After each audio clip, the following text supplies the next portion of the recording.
এখন বাজে ঘড়িতে সকাল 8টা 10 আর মা মেয়ে মিলে দুইজনে বানিয়ে নিচ্ছিলাম জামাই ষষ্ঠীর টিফিন। দেখো কতটা ব্যস্ত আছে, আমি লুচি বানাচ্ছিলাম বন্ধুরা।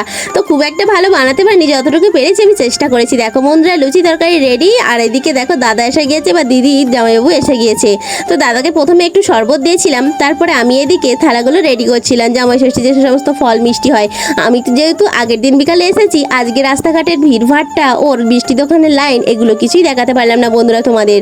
দেখো আমার সমস্ত থালিগুলো সাজানো কমপ্লিট হয়ে গেছে। মা বসে পড়েছে, দাদাকে এই যে আশীর্বাদ করে নিচ্ছিল, মালা পরিয়ে দিচ্ছিল। তারপরে এই যে দই মিষ্টি খাওয়ানো, যে সমস্ত রীতিনীতিগুলো সমস্তই ভালোভাবে মেনে কমপ্লিট হয়ে গিয়েছিল। তারপরে দেখো তোমরা আবার বললে প্রতিদেবকে দেখাওনি কেন, প্রতিদেব আমার ক্যামেরা আসতে চায়নি তাই দেখাইনি খুব একটা। এই দেখো খাওয়া দাওয়া হয়ে গিয়েছিল এদিকে দুপুরের। তো আজকে দুপুরের খাওয়া দাওয়া ছিল চিকেন, পটলের তরকারি, মাছের মাথা দিয়ে মুগ ডাল, চাটনি, মিষ্টি, পাঁপড়। তো আমি তো খেতে বসে গিয়েছি। চিকেনটা হেবি টেস্টি হয়েছিল বন্ধুরা। দেখো তো বন্ধুরা, মিনি ব্লগটা কেমন লাগলো অবশ্যই লাইক করেন, শেয়ার করো, চ্যানেলটিকে অবশ্যই সাবস্ক্রাইব করে আমার চ্যানেলের পাশে থাকো। Tata bye.